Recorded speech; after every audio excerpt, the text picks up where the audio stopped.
لیکن دوسری دعا آسان ہے، حدیث پاک 815 نمبر وعن حذیفہ رضی اللہ تعالیٰ عنہ، اس میں کہ حضرت حذیفہ رضی اللہ تعالیٰ عنہ سے روایت ہے،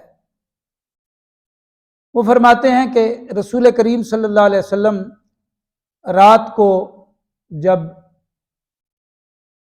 نیند کے لیے بستر پہ دراز ہوتے تھے تو دایاں ہاتھ دائیں رخسار کے نیچے رکھتے تھے، چونکہ دائیں کروٹ ہوتی تھی، تو یہ لیٹنے کا آغاز جو ہے وہ یہ ہے۔ اور پھر دعا کون سی پڑھتے تھے؟ پھر یہ دعا پڑھتے تھے، اللہم بسمک اموت و احیا۔ سب حضرات مل کے 3 مرتبہ میرے ساتھ پڑھیں، اللہم بسمک اموت و احیا، اللہم بسمک اموت و احیا، اللہم بسمک اموت و احیا۔ اکثر ساتھیوں کو یاد ہوتی ہے یہ دعا، اور جن کے اوقات اللہ والوں کے ساتھ لگے ہوئے ہوتے ہیں، گزرے ہوئے ہوتے ہیں، تو انہیں تو لازماً یاد ہوتی ہیں۔ تو مطلب کیا ہے اس کا؟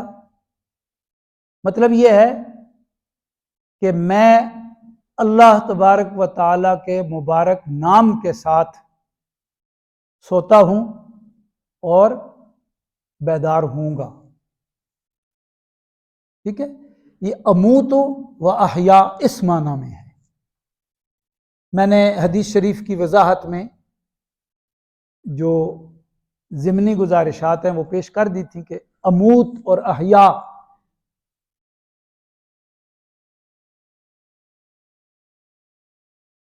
مطلب ذہن میں رکھنا ضروری ہے۔ جو سبقوں میں ہوتے ہیں نا، الفاظ صرف یاد کر لیے ہیں تو معنی بھی یاد ہونا چاہیے۔ میں اللہ پاک کے پاک نام کے ساتھ سوتا ہوں اور اللہ تبارک و تعالیٰ کے پاک نام کے ساتھ بیدار ہوں گا، اور وہی دائیں کروٹ اور ہاتھ رخسار کے نیچے۔ ہم نے یہ پڑھا کہ جب نیند کی آغوش میں، نیند کی وادی میں بندہ اترے تو اس طرح ہو، بعد میں اگر کروٹ لے لیتا ہے تو وہ اجازت ہے، وہ شمار نہیں ہے، یہ شمار ہے۔ کیونکہ فقہا نے فرمایا بائیں کروٹ لینا یہ متکبرین کی علامت ہے، بادشاہوں کی۔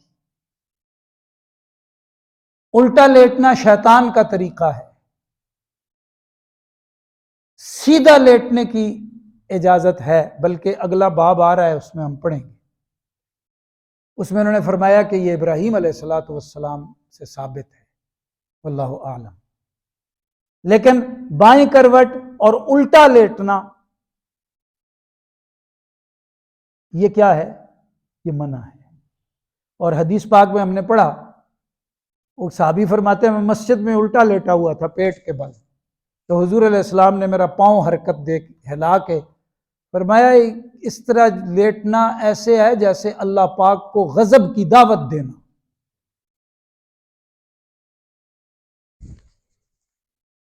تو لیٹنے میں یہ بھی، اور پھر یہ دعا کیوں پڑھنی ہے؟ کہ جو دعا نہیں پڑھتا، یہ ذکر ہے، یہ اللہ پاک کا ذکر ہے، تو اس پہ کیا ہوتا ہے؟ اللہ رب العالمین کی طرف سے وبال اترتا ہے۔ یہ تمام جو نہیں کرتا، حدیث میں آ گیا نا، آخری حدیث شریف ہم نے پڑھی نا، وَمَنِ اسْتَجَعَ مَسْجَعًا لَا يَذْكُرُ اللَّهَ تَعَالَى فِيهِ كَانَتْ عَلَيْهِ مِنَ اللَّهِ تِرَةٌ، وبال اترتا ہے اس پہ اللہ رب العالمین کی جانب سے۔ یہ دعا پڑھ لی، پھر جب اٹھ جائیں، وَإِذَا اسْتَيْقَظَ قَالَ الْحَمْدُ لِلَّهِ الَّذِي أَحْيَانَا بَعْدَ مَا أَمَاتَنَا وَإِلَيْهِ النُّشُورُ۔ یہ آسان دعا ہے، پڑھیں، الحمد للہ الذی احیانا بعد ما اماتنا وإلیہ النشور۔